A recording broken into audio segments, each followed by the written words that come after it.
Welcome to everyone who's joined us for these amazing TED Talks in English on halachic topics that are relevant. It's the time of Sefirat HaOmer, so several of the will be on Sefirat HaOmer, and also coming up next year, the Shmita. Also, Rabbanit Surale Rosen will explain to us about Shaila, a new program that has emerged in Matan. And we'd be happy that you ask us, right? The Hilkhata scholars are now knowledgeable, are able to answer your halachic questions, and Rabbanit Zorla will explain about Shaila. One thing I just wanted to say, one short idea I wanted to share with you about Sefirat HaOmer.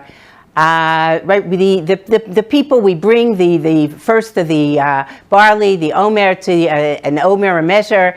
It's brought to the Kohen, and then the pasuk says, and he waves it before Hashem, lirtzonchem, to your will. And the common understanding, Rashi brings this understanding. What do you mean to your will? For your goodwill, that if we do the mitzvah properly, and the Kohen will wave properly, and will bring it according to all the rules and regulations of how the Omer is brought and waved, then this will be a goodwill and a bracha for the Jewish people. But the Sfat Emet, I think, says something more profound, and he says that it's not that the ratzon is not the end product, but it's actually the beginning. It's the beginning because it's lirtzonchem. It's your will. Your will and your desire, your passion, right? That's what makes the mitzvah. That's what right, your passion to lift up above, give the first to God, even bring from the teva, bring from the physical up to Hashem, give the first to Hashem, raise our physical existence via this mitzvah in a symbolic way of Sefirat of the Omer. And this is because of the chukah, the desire and the passion of Bnei Yisrael. And what I want to just compare it to is the desire and the passion here of the Hilkhata scholars. Rabbanit Racheli Frankel heads this program with Rav Dayan Ariel Holland and Rav Shuki Meirson, and a wonderful group of 11 scholars who completed the first group of Hilkhata, the first Machzor, and now a second group of 11 scholars are studying. Amazing women with such great knowledge and understanding of the halakha and ability to answer questions and give psikah in halakha. We're very proud of them at Matan, and thank you everyone for joining us.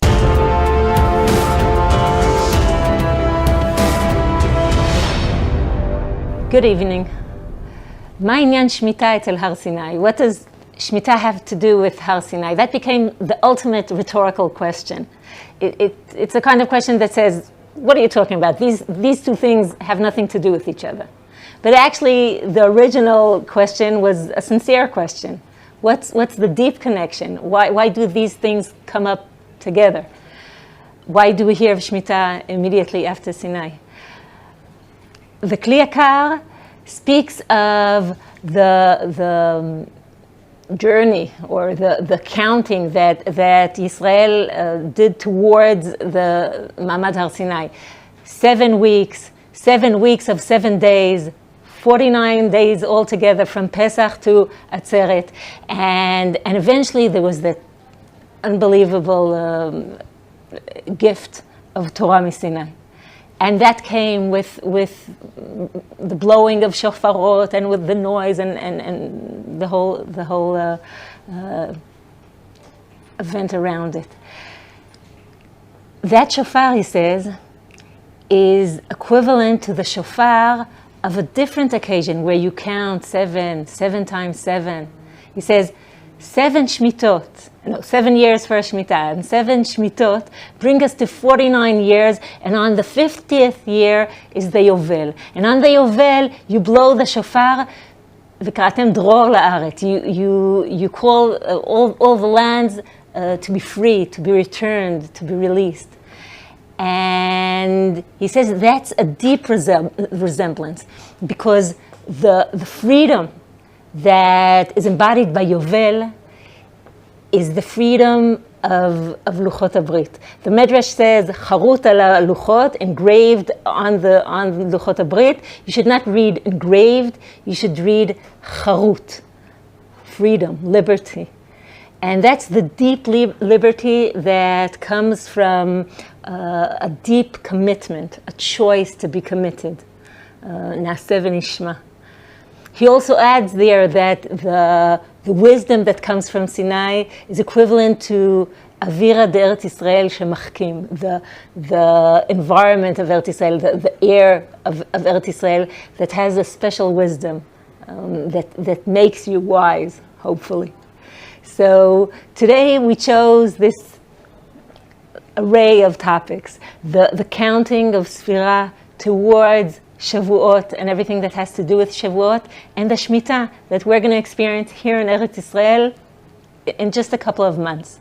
Actually, people are starting to prepare for Shmita these days. The women presenting are members of the Hilkhata program. That's our advanced halakha program. Our first graduating class finished almost 2 years ago after studying the full curriculum, well, not the full, but a very large curriculum of halakha. It's an endless sea. Isur veter, basar v'chalav, Shabbat, Yom Tov, personal status in Even HaEzer, etc., in the highest level. And these women that we're going to hear, some from the first class and some from the second, are now learning. They finished Basar v'Chalav and Ta'arovot, everything pertaining to kashrus, and are now starting to learn topics in personal status. They're deep in the sea of halakha, and we just asked them for a few minutes to share with us capsules of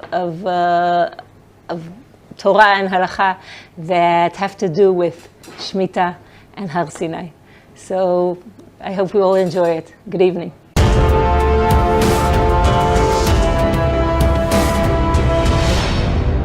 Shmita in Israel is unlike any other experience. We read in the Torah in Sefer Vayikra, chapter 25, Parshat Bahar, that for 6 years we should work the land, and in the 7th year the land must rest and become hefker, ownerless, and anybody can come in and take whatever they need, and whatever is gathered up is holy. It has kedushat shvi'it, it has holiness from the Shemitah year. In the Talmud, Moed Katan 2b, there is a question of if Shmita today is deoraita, if it's biblical, or if it's derabanan, if it's rabbinic. And the Chachamim believe that it was deoraita, biblical, while Rabbi Yehuda Nasi said that it is rabbinic.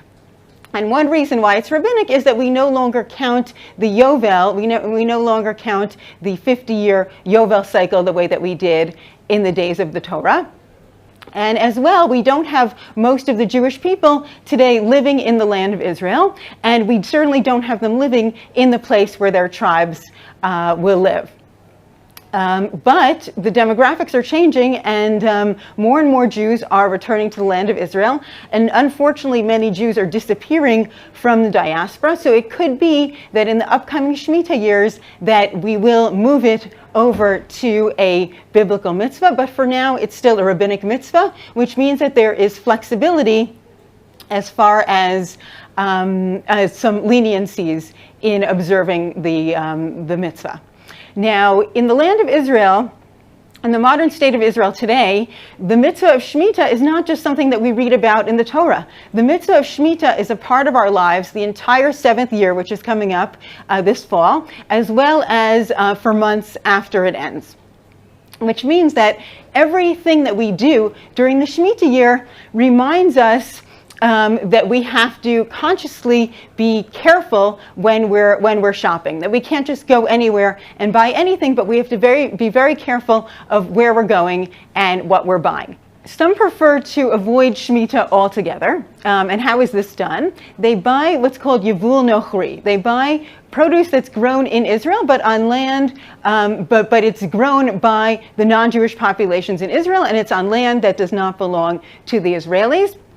And the Haredi population prefers this method because this way they don't have to worry about the observance of Shemitah. Another way to avoid Shemitah is to buy products that come from Chutz La'aretz, Yevul Chul, which, because the mitzvah of Shemitah is a mitzvah that only takes place in the land of Israel. It's one of the mitzvot hatzluyot ba'aretz. Therefore, if they buy from abroad, it doesn't have any of the sanctity of the Shemitah year. But this doesn't really make any sense. Here we are, we're living in the modern state of Israel. Why would we go out of our way to support the non-Jewish population in Israel and to rely on produce from abroad when we have our own Israeli farmers that we need to provide for and to help observe the mitzvah of settling the land of Israel?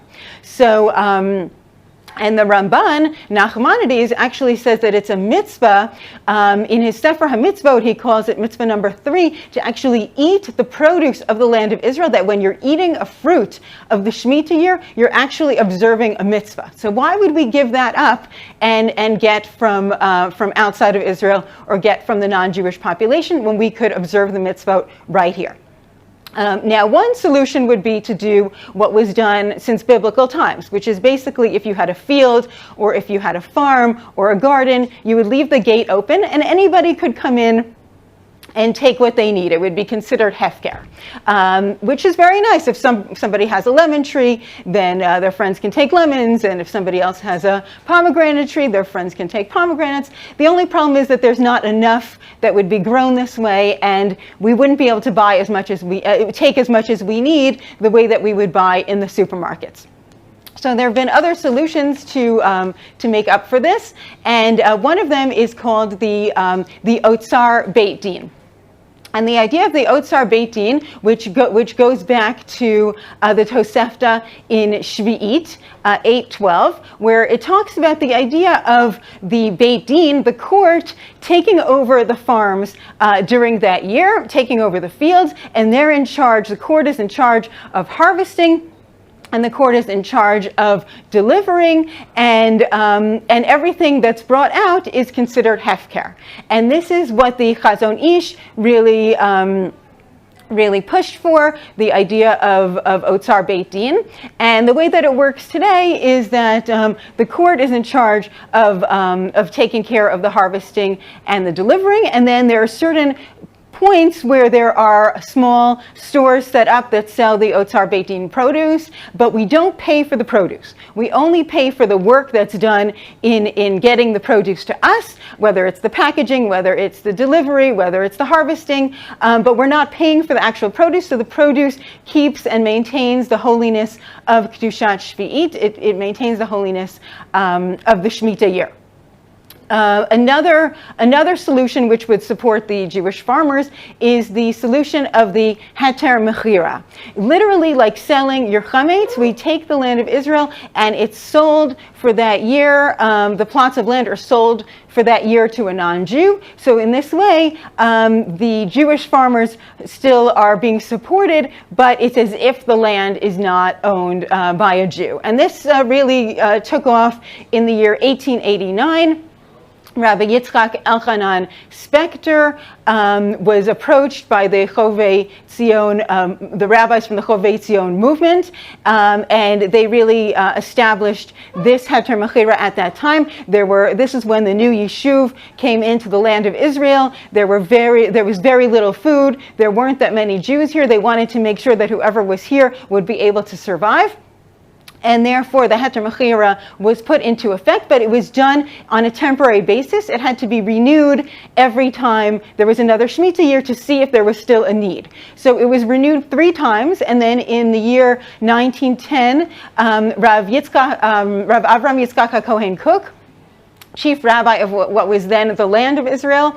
He updated the Heter Mechira and renewed it once again. He then renewed it 3 times, and then when the state of Israel was established, the chief rabbinate has renewed the Heter Mechira every time, because there's still a need to make sure that we have enough fruits and vegetables that are grown within the land of Israel, that we don't have to rely on others for our produce, to strengthen our farmers, and also to push the fact that we are observing the mitzvah of settling the land of Israel, which is a biblical mitzvah, which is an even more important mitzvah right now than the Shemitah year, which is right now a rabbinic mitzvah.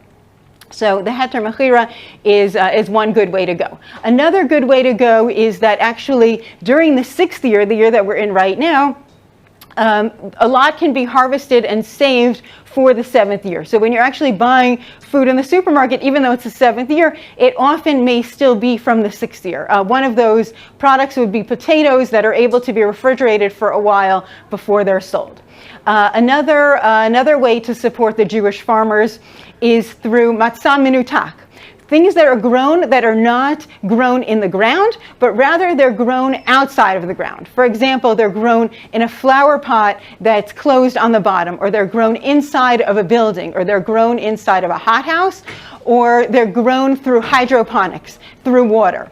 All of these things are outside of the land, so if they're not grown in the land, then there are leniencies to be able to eat them during the Shemitah year without having the holiness of the Shemitah year.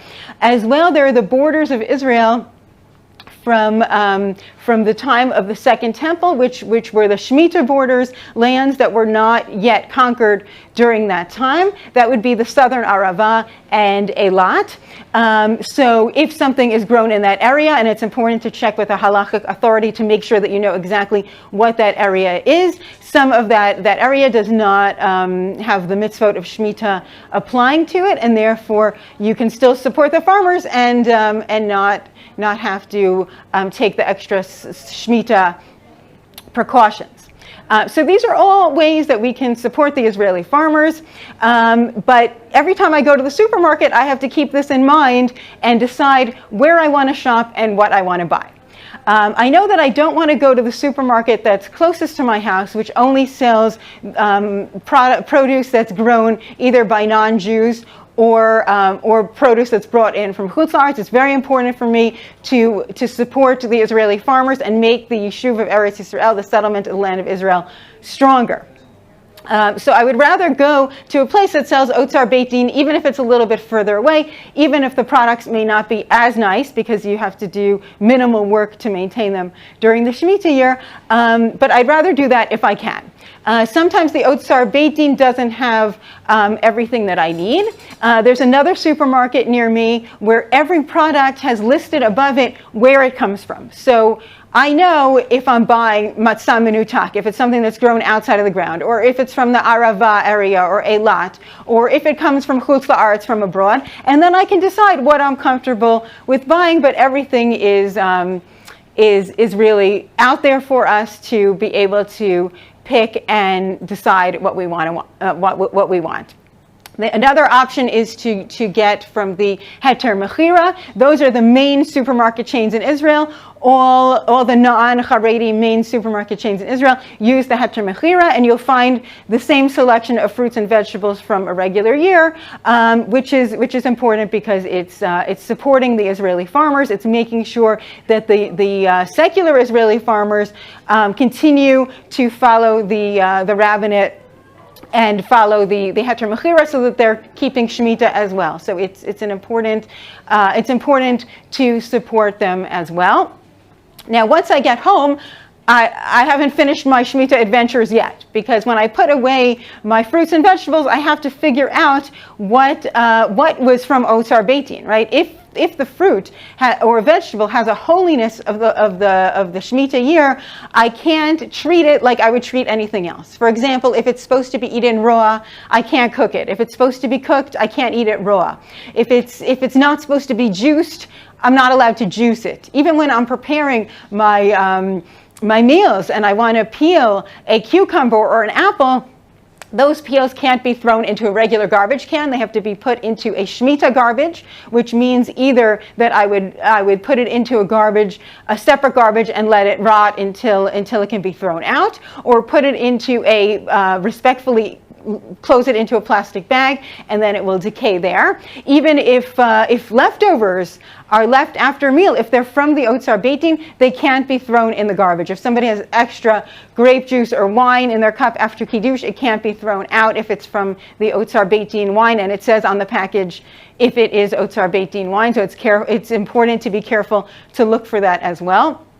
And if it's regular leftovers, they have to be also put into the Shmita garbage can. So it seems a little bit complex, but my shopping and my cooking complexities are nothing compared to the complexities that the farmers have during the Shmita year. So I think we really have to appreciate what the farmers are doing for us. That we have farming and agriculture in the modern state of Israel is really a miracle today, which should be appreciated and supported, and especially to appreciate them during the Shemitah year. So I hope that you will enjoy your Shemitah year, which is coming up on Rosh Hashanah, and take advantage of supporting the farmers in the land of Israel, and as well as benefiting from the mitzvot of settling the land of Israel and the special mitzvot of eating the Shemitah fruit.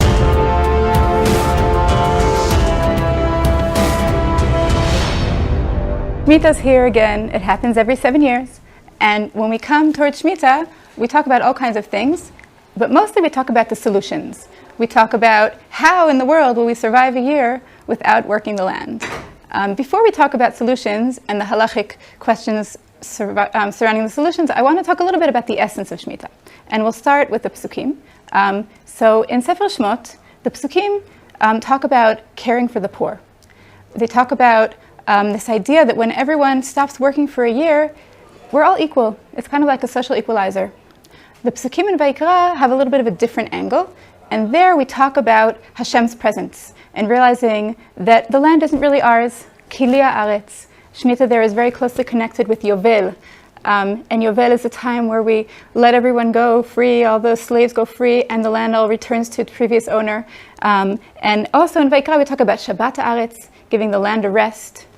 These are such beautiful ideas. And they appear also in the Rishonim. The Rambam talks about the idea of Shabbat Haaretz, of giving the land a rest, almost like organic agriculture, right? We give the land some time to replenish its stores.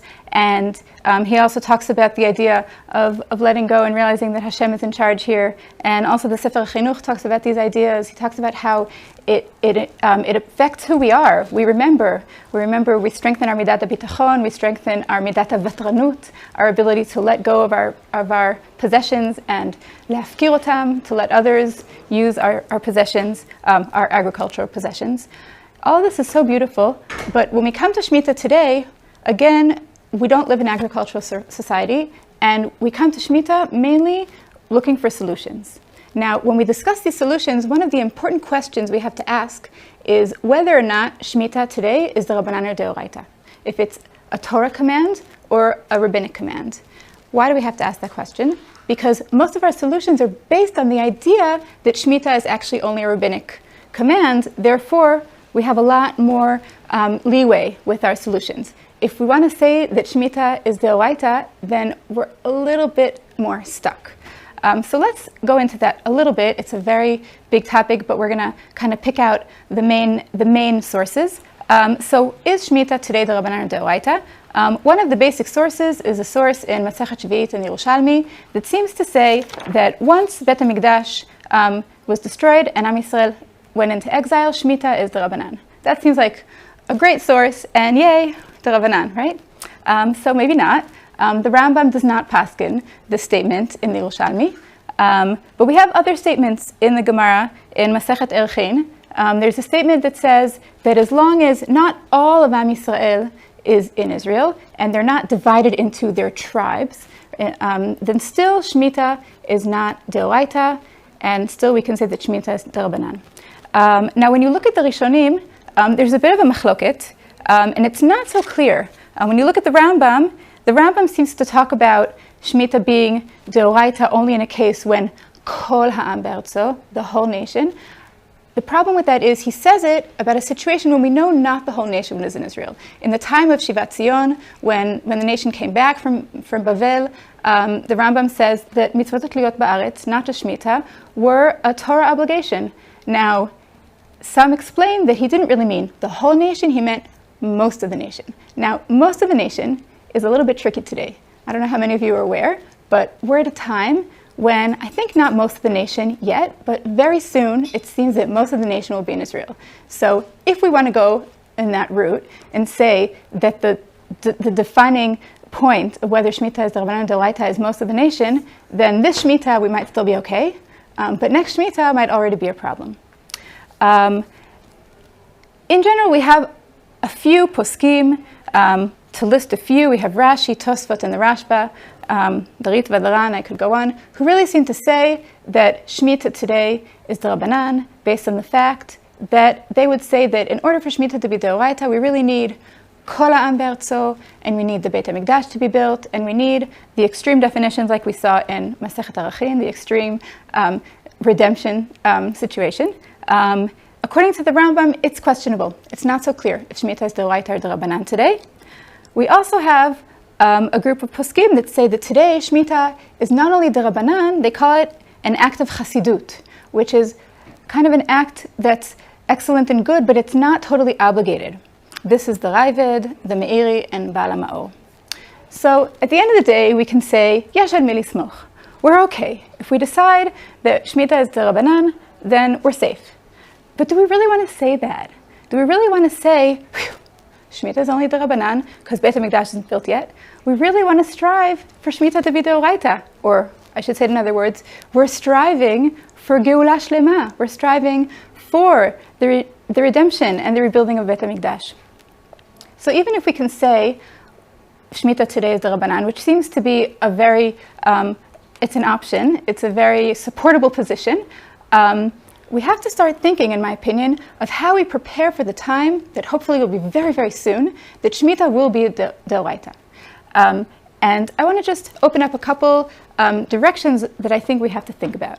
One of the directions is agricultural solutions. And there are teams that are working on agricultural solutions, which include growth of agricultural growth not in the land, but based in water, or in what we call matzah minutak, a separated base of the plants, or an idea of growing plants that can last more than a year, and therefore wouldn't have to be sown, right, and grown just in Shmita. So the agricultural solutions are one direction. Another thing that really has to be dealt with is the fact that, like we said, we don't live in an agricultural society today, and for Shmita to really work, we'd have to really rethink how we relate to Shmita. There'd have to be some kind of general Shmita, right? A general Shabbaton, a sabbatical, just like teachers have a sabbatical. So really, the whole economy should take a break and reconnect. And I think that this idea is something it seems kind of like a dream, but that's really what Shmita was. And even though it sounds like something very, not very practical, I really think that that's something we have to think about. To end, I just want to read a few words of Reb Tzadok, who talks about what Shmita could be. So Shmita, this is from Reb Tzadok on Parashat Behar, which again is coming up, and he says like this. He says, "The Shmita hi kmo Shabbat." He says Shmita is like Shabbat, right? The seventh day of the week, the seventh year. Shmita hi kmo Shabbat, shehu tachlit shamayim va'aretz. He says Shmita and Shabbat are the tachlit. They're the purpose. That's where we're going. שלזה הייתה כוונת הבריאה שיכירו כוח מלכותו. He says, what's the idea of Shabbat and of Shemitah? To see the strength of the sovereignty of Hashem. והיינו, ביום השבת, שאומה שלמה מניחים עסקיהם לכבוד שמיים. So he says, just like on Shabbat, we take a break and we stop being actively productive and we see Hashem personally. Shemitah is the time for the whole nation to take a break, to rethink, to restart, and to really connect to Hashem. I hope and pray that very, very soon, this is what Shemitah will be. It's going to take some work, but we can do it. And if we say, Shemitah is not D'Oraita, we can say, Shemitah is not D'Oraita yet. Now we have some time to plan for the time that it will be.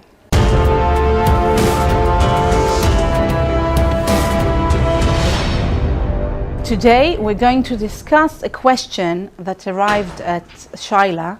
Shaila is an online halachic responsa, a platform where people can send their halachic questions in all fields of halacha and get answers with mekorot, with sources about their halachic questions. And the answers are given by the Meshivot Halacha of Matan. And the question we're going to discuss today arrived on our desk about a year ago.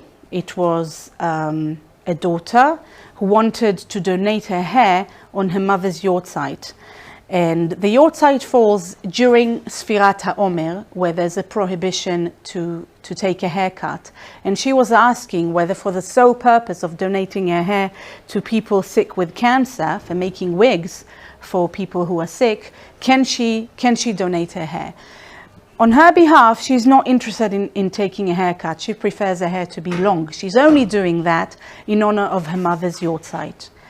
So in order to begin our journey, we will first read the halacha from the Shulchan Aruch and then start looking for different sources in the halachic literature to see in which other cases the poskim allowed to have a haircut or even cut your beard on the days of the Sefira.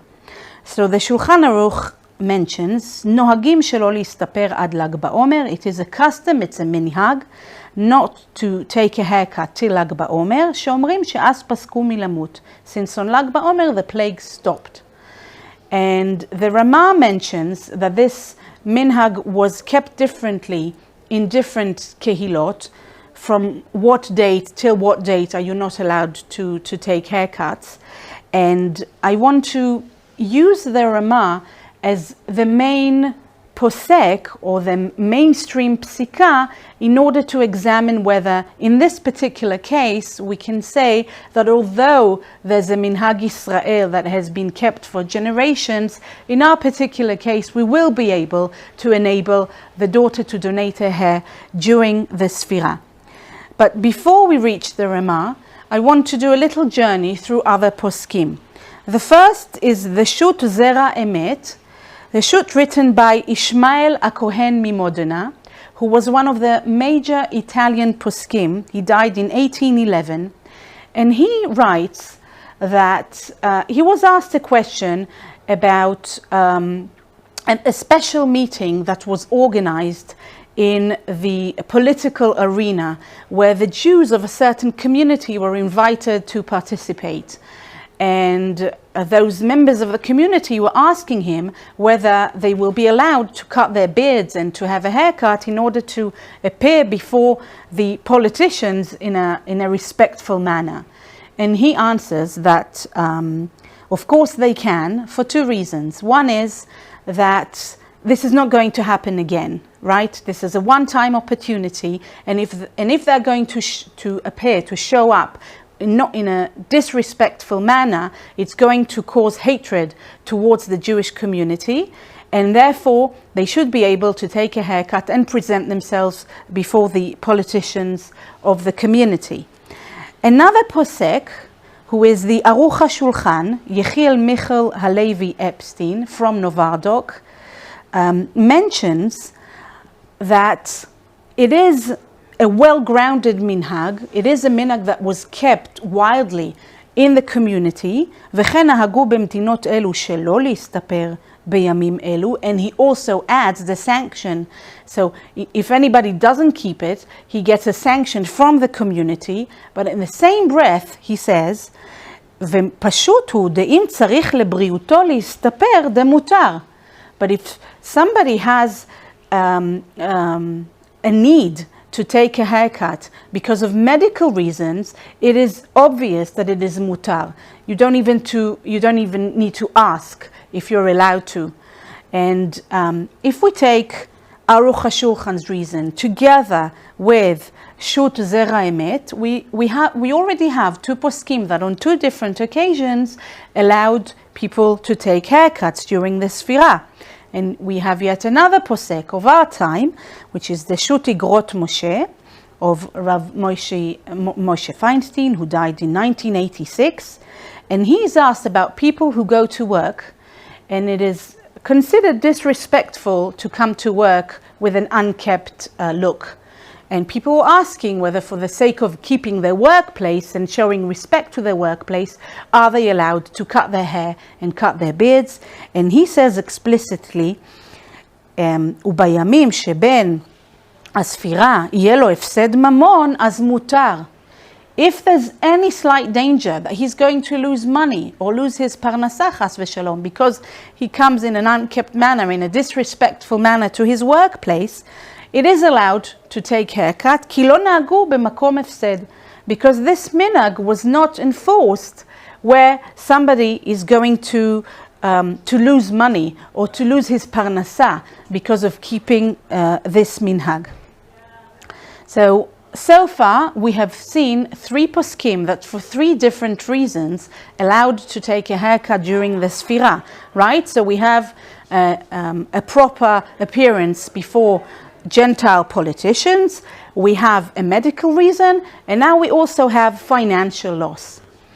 But I feel it is maybe those 3 aren't yet enough, and we will go back to the words of the Rama.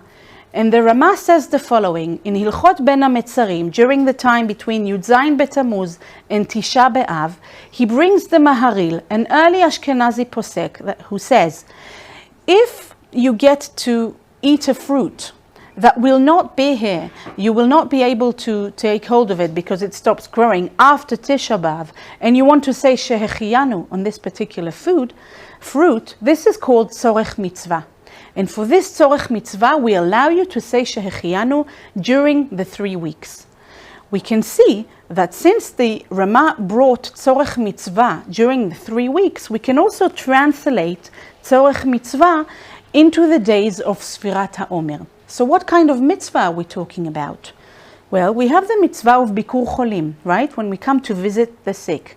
But we know that with cancer patients, it's not a sickness that is about a few months or a few weeks, that we come once, twice, 3 times. And if we do that, Baruch Hashem, we are mekayem the mitzvah of Bikur Cholim.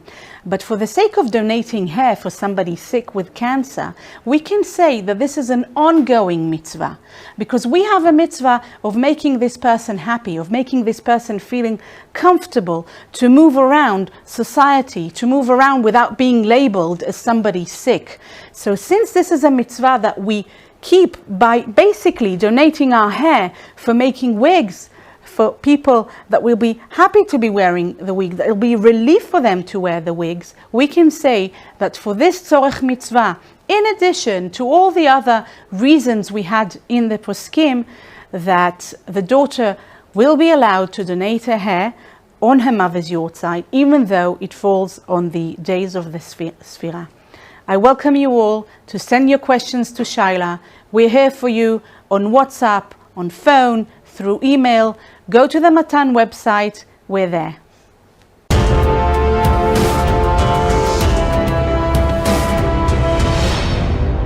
Wow, what an amazing evening. Thank you for everyone for joining us. And I think we're really now in the spirit of the day, learning about Sefirat HaOmer, also the Bikurim, getting ready next year for Shmita. Really, thank you to all the scholars for your wonderful TED Talks, and thank you to everyone who's been here with us. And join us at Matan for Shiurim and for more learning. Thank you.